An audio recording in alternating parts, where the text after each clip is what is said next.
first determining the appropriate size for your boxwoods. These ones are obviously growing over pathway. They're out of shape, kind of growing into each other, which is not healthy. So you need to decide how small you want to make them and the shape. We want to keep the shape of the plant. This is the shape that they grow in, the sempervirens. Time of year is also a very important thing to consider. It's mid-October. It's a safe time to prune, just a average size pruning. For hard pruning or complete renovation, you want to wait until about February, right before they push out new growth. I do not recommend pruning in summertime.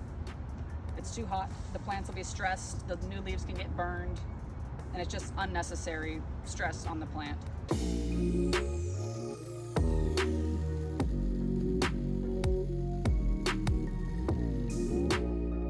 So I'm starting pretty conservatively here. I can always take off more, but I'm really just starting to shape the boxwood, getting it to where I want it, and seeing what the undergrowth looks like so I can prune back a healthy amount without going too far too fast.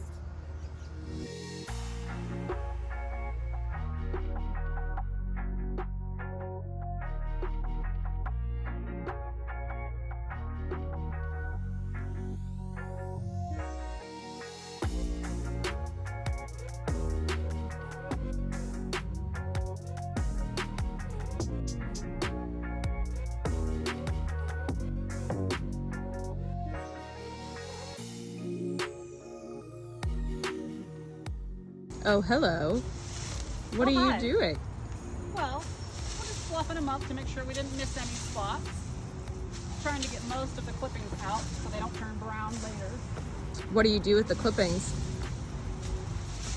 We try to pick them all up, which is why we laid down this lovely tablecloth here to catch it all, to make it a little bit easier for cleanup. But now we are on to maybe the most important and overlooked part of pruning boxwoods. It's trying to go through, find the spots that seem really hard. Like, come on in. You'll see really big, basically they look like brooms. And if we go in and cut them out here and there, not obviously everywhere, and just keep feeling around till you. Now on a boxwood this big, you need a lot of time. This is gonna take hours, but it's worth it for the health of the plant. Big clumps, like these are huge clumps.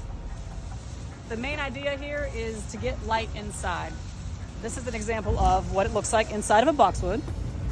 Very healthy, beautiful specimen that gets very little light and air circulation on the inside. Eventually, this could cause them to start to struggle. So that's what we're doing here. Aerating, pocket pruning, whatever you want to call it.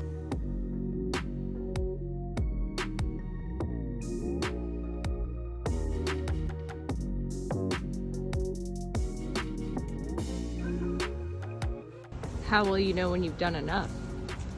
Well,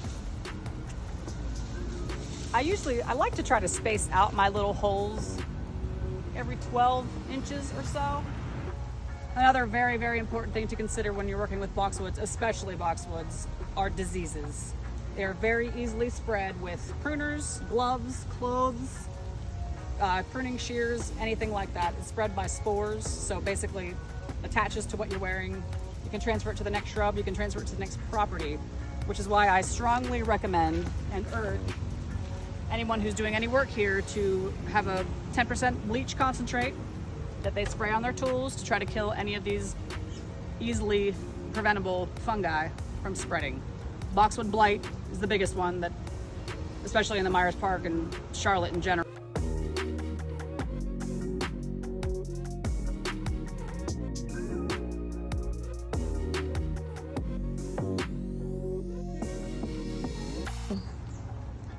Sometimes you are left with large holes like this, and that's not necessarily from dieback or anything like that. It's really because the branches are so heavy.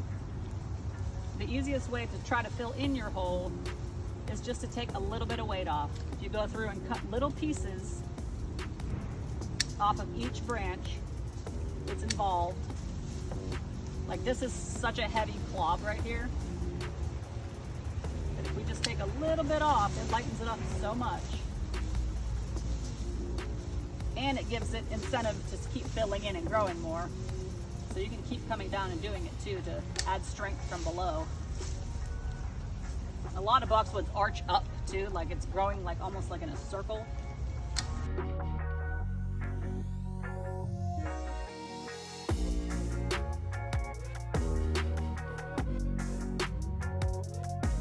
And it'll start to fill itself back in.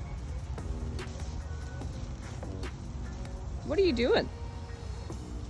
I like to clean out from underneath these boxwoods, especially right after you prune them, to just kind of give them extra fresh air and water ventilation to their roots. In a lot of circumstances, especially in a planted garden with a lot of trees, leaves all tend to get blown directly under the shrubs, and they can actually form a really heavy mat, which sometimes can hold too much moisture, sometimes can fester insects and different kinds of fungus. You can also maybe find a problem underneath or find a broken irrigation head, which could lead to drowning of your plants. So it's always good to kind of look under them and try to, don't have to get too crazy detailing it, but it's always good for the plant to make sure you don't have too much buildup underneath them.